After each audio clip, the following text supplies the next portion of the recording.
Welcome back to the channel, everybody. As you can see behind me, the house is finally framed. So from the get-go, this house has been a challenge. I've had lumber issues, I've had engineering issues, just lots of little things that popped up that I wasn't quite expecting. I knew I was going to have things come up that were going to throw curveballs at me, and we'd have to make decisions and make small changes to the house, but some of these weren't quite expected. Some of these really had me scratching my head for a bit, and a couple of them almost put this whole thing to a halt. And they all revolved around the trusses.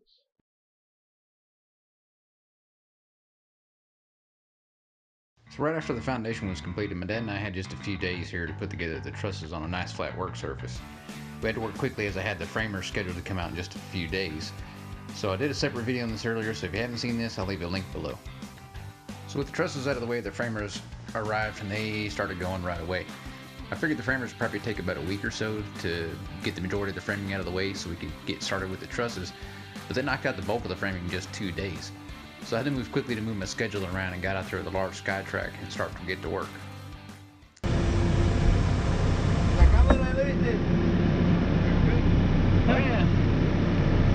But you got the level, the hand, right hand or the left hand, you got the level? Level? Yeah, because the fierce is much. Oh, I know, man. High style. The trick is to act like I've done this before.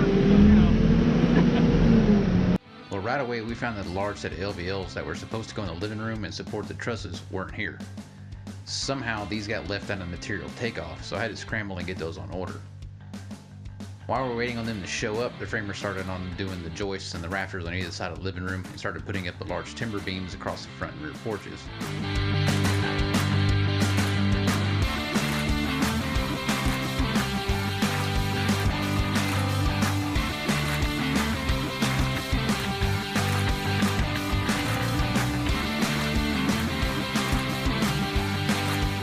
And instead of letting the SkyTrack just sit around, I got to work clearing some more of the property and moving around some large piles of brush. This small setback wouldn't have been such a problem, but while we were waiting on the LVLs to arrive, the weather took a turn on us, and it wound up being 3 weeks before we could get the trusses safely raised.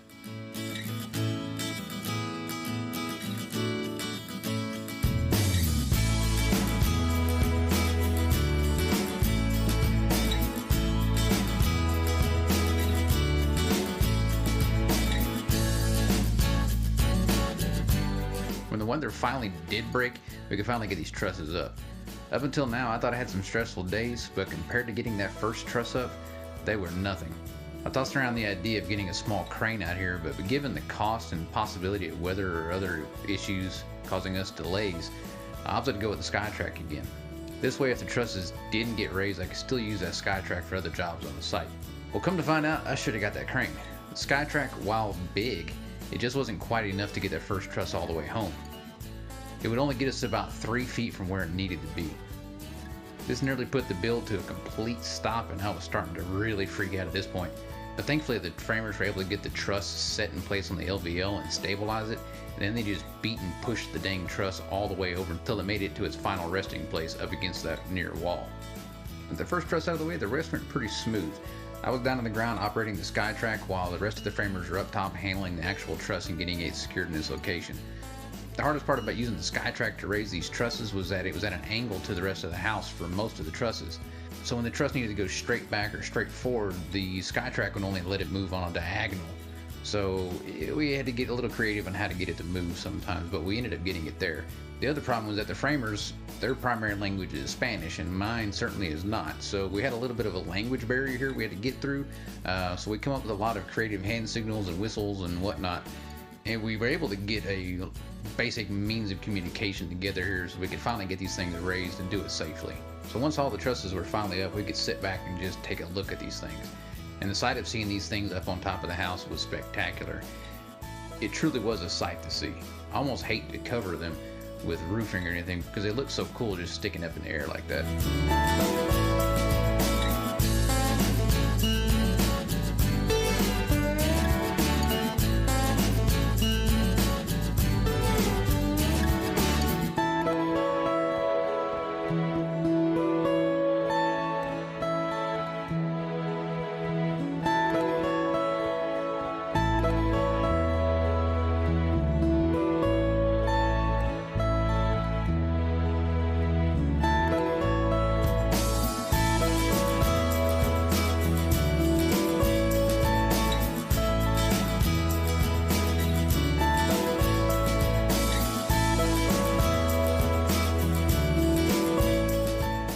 once the trusses were finally out of the way, the framers could finally start moving towards the finish line and get the rest of the roof structure framed up.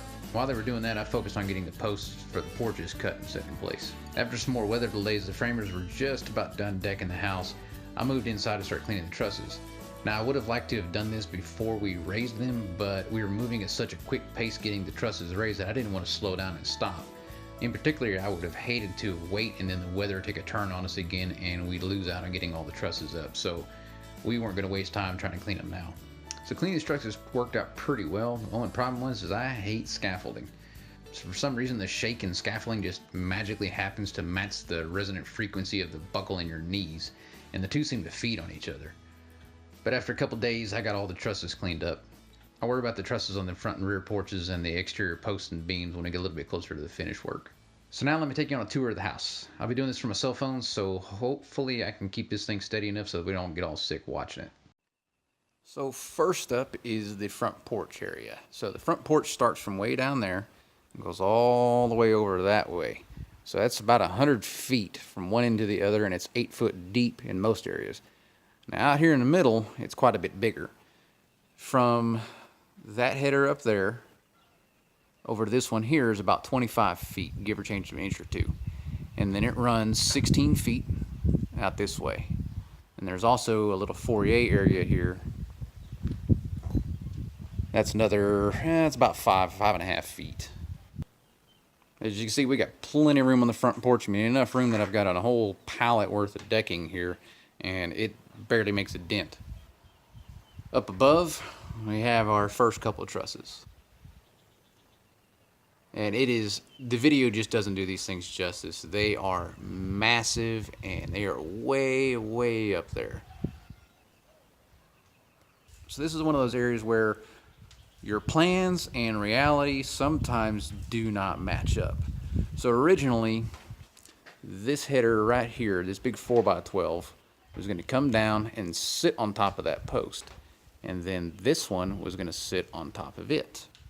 Well, we had to raise it. And the reason we had to raise it was because of these big things. So that is a pack of LVLs. There's 4 of them right there, all hammered and nailed together to make a 20-inch high by 7-inch wide beam. And it's about 22 feet long. And then the same thing over here on the other side. So originally I was thinking of just doing the same big timber here, like I did in the front and back porches, one big giant 4x12. Well, the engineering company, when they took a look at the plans and they saw the span and then they did their roof load, they said that nope, single 4x12 is not going to be enough, so I had to put in this 20-inch LVL in here. Because of that additional 8 inches, everything else had to be raised. So the trusses went up. That LVL over here had to be raised up. As you can see over here in this corner, we had to block it up 4 inches. That also caused that header to also move up. So that created a gap. So what I'm going to do over here is I'm going to create a bracket that allows me to anchor in that 4x12 to that 6x6 post. Get it powder coated and get some shiny looking bolts so it kind of matches the trusses. And instead of having that 6x6 end underneath there, we had to carry it all the way up to support that 4x12. And again, it had to be raised. So you can see that block up there. It's about 8 inches of blocking to get that all the way up there. So back into the house. As I was saying before, we ran into a lot of headaches with putting this house together. Some things I expected, some things I didn't. One of the things that I wasn't expecting was that my material takeoff would have been wrong. Because if you notice right there in that corner, see how that wall's built out a little bit?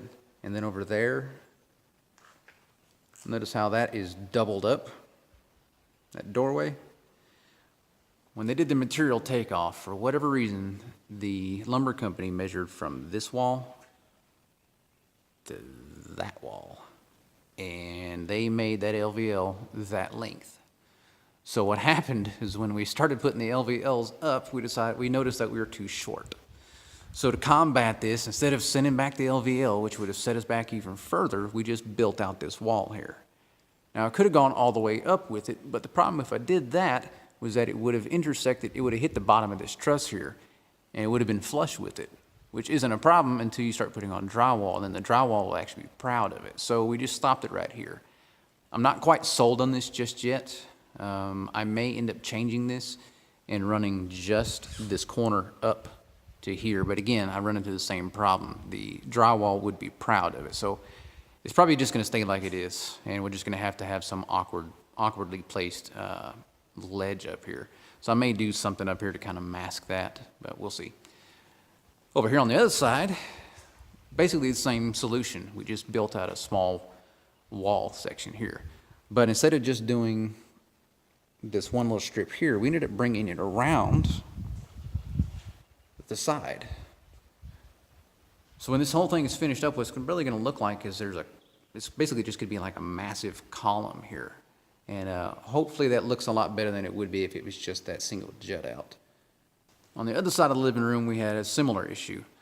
When they measured, they went from the wall over here to this wall. So again, we're short. This is actually a blessing in disguise, though. So this header, so that LVL up there is on the same line as this one here. And they both meet right here in the corner, right here on this wall. So this is just a regular 2x4 wall. Now, hindsight being 20/20, I should have made this wall 2x6 instead of 2x4, but live and learn, right? With both the LVL and that 4x12 having to share the same top plate, there just wasn't a lot that it was sitting on. So again, we built out the wall. Now this area here is going to be the built-in for the living room. So it's got a small wall on there that caps it, so I wasn't too concerned about having a small little wall over here as well.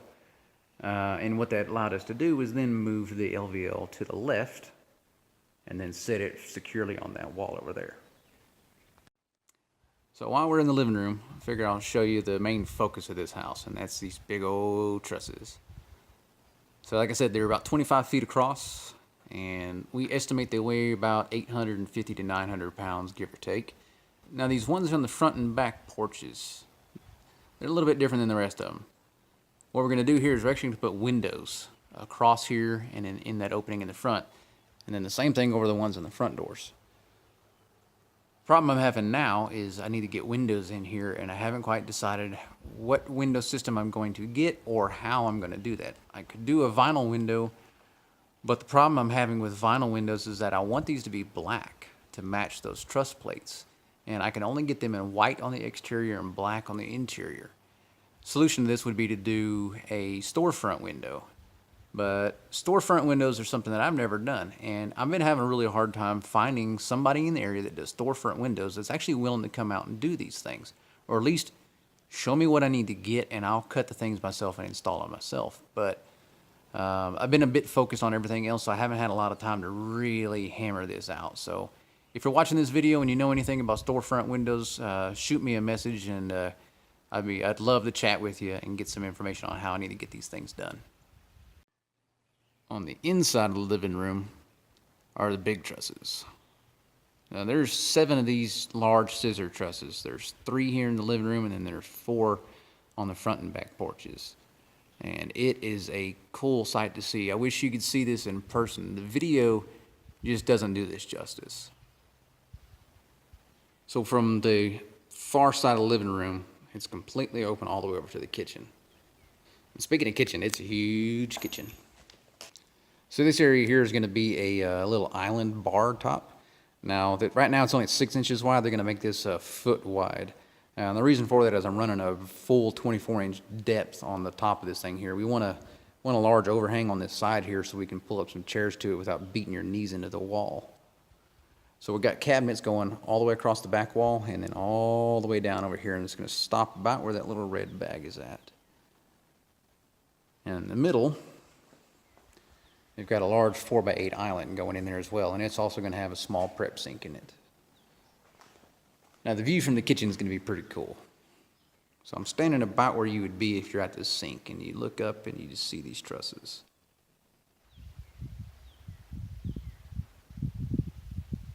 So now we're in the garage. Now back to what I was saying before about this build presented some problems that we had to overcome.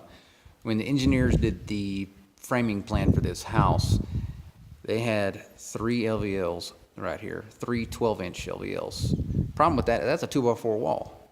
3 LVLs are way thicker than a 2x4 wall. So we had to send those LVLs back. Had to call the engineers up and tell them we got a problem. And they ended up increasing these to 14 inches high, which allowed us to only use 2 of them. And that got us in there. But that was a headache in and of itself. This happened simultaneously with first not having those LVLs at all, and then having to figure out how in the world we're going to hang them. So it was a stressful couple of days just with these freaking LVLs. So moving on to the rest of the house. This is the master bedroom here. That over there is the bathroom and then the master closet. And then that's the water closet, toilet room, whatever you want to call it. So the ceiling in here, we decided to do a coffered ceiling. And then in the center here, we've got the, the typical grid pattern. And we're doing, not recessed, but flush mount LEDs in each one of these boxes up here. And then I'm planning on doing some offset crown molding around the perimeter of here, and then running some LED dimmable, possibly even RGB lighting in there. So kind of give a nice little glow in here, nice little soft glow. So, but that'll be later. That's something I can do way, way after the house is finished and we've moved in. But, one can dream, right? So over here is the master bathroom. And it's pretty good size. It's not huge. It could have been bigger, but what's the point of having that much room in your bathroom? So over there is a 4x4 shower with a slightly clipped corner for the door.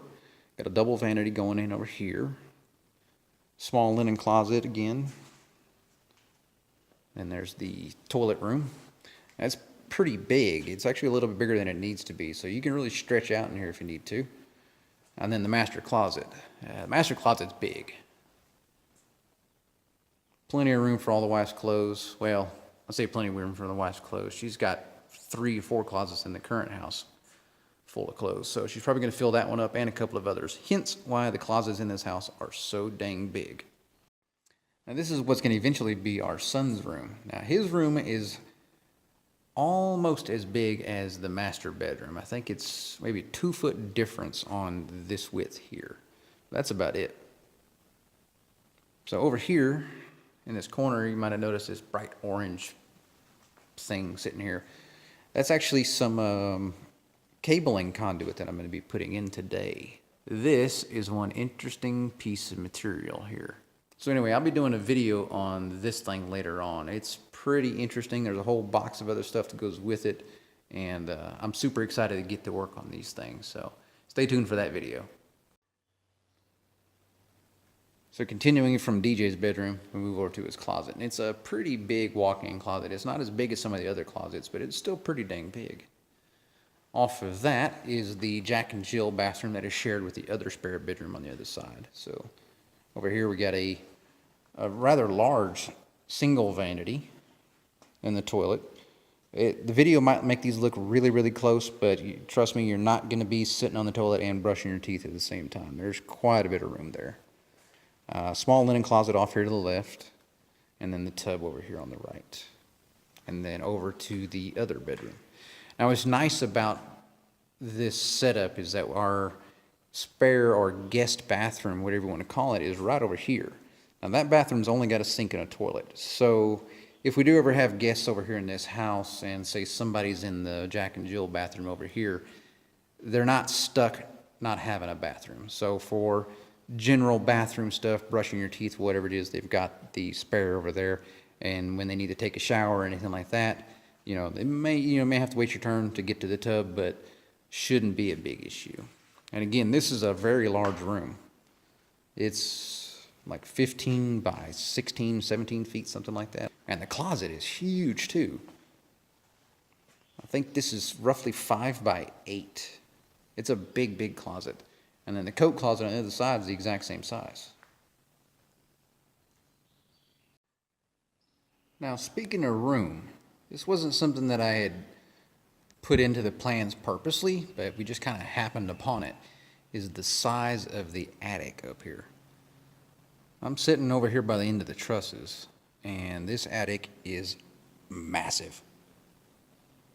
Both this side over here and over here, from one side to the other, is roughly 25 feet. And then I've got the entire depth of the kitchen and the garage.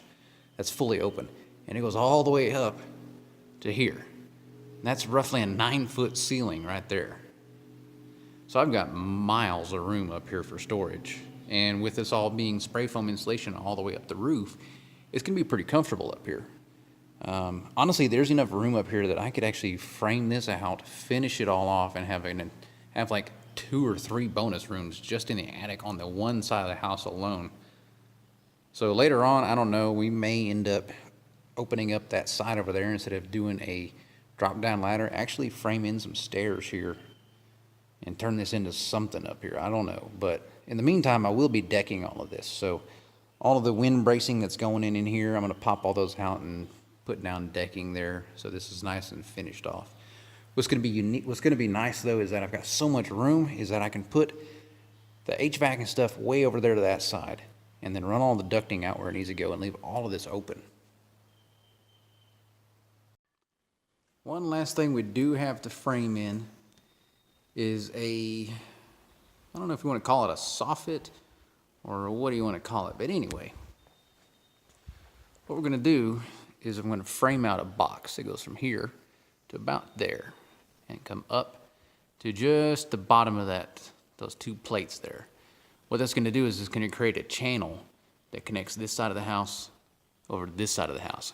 Because as of right now, unless you want to run all your water and electrical through every one of these rafters to go up and over the trusses, there is no way to get electrical or plumbing from one side of the house to the other, or networking for that matter. That's also why we have to have 2 AC systems in here, which is something that we actually planned for and wanted in this design. We didn't want the air conditioner to be running in the entire house the whole day.